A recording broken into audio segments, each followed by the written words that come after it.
नमस्ते। उहाँहरू दुईजनालाई त चिन्नुभयो होला, होइन? नचिन्नु भएको भएदेखि उहाँहरू चाहिँ एउटा सुजन विक र उहाँको श्रीमती अस्मिता तामाङ, होइन?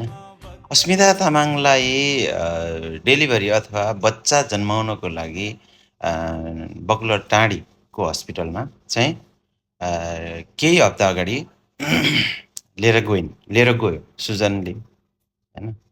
तर त्यहाँ चाहिँ नि त्यहाँको डक्टरको लापरवाही भनौँ अथवा त्यहाँ हस्पिटल म्यानेजमेन्ट टिमको लापरवाहीले गर्दाखेरि उनको श्रीमती बच्चा निकाल्यो तर श्रीमतीलाई बचाउन सकेन। अहिले उनी यो अवस्थामा छ। म त्यो गाडेको लास पनि म फेरि निकालेर लिएर आउन पनि म तयार छु।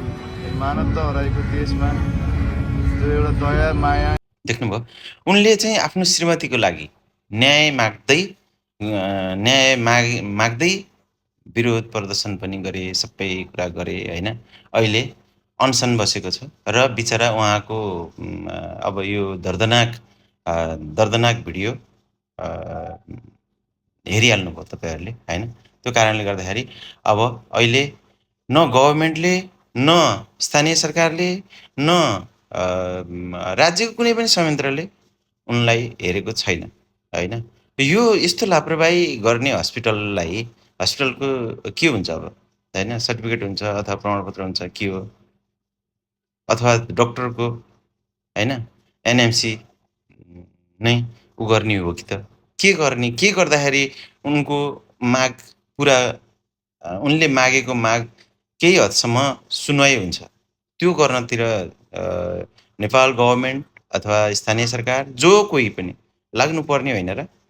एउटा हस्पिटल अथवा डक्टरको लापरवाहीले गर्दाखेरि यस्तो श्रीमती अथवा कोही पनि, होइन, यसरी गुमाउनु भनेको त राम्रो कुरा, राम्रो सन्देश त पक्कै होइन होला, होइन? त्यो कारणले गर्दाखेरि गभर्मेन्टले यसलाई सकेसम्म यो भिडियो सम्बन्धित निकायसम्म पुग्नको लागि हजुरहरूले सक्दो सेयर गरेर सम्बन्धित निकायसम्म पुर्याउनको लागि सहयोग गरिदिनु होला। हस्त, धन्यवाद।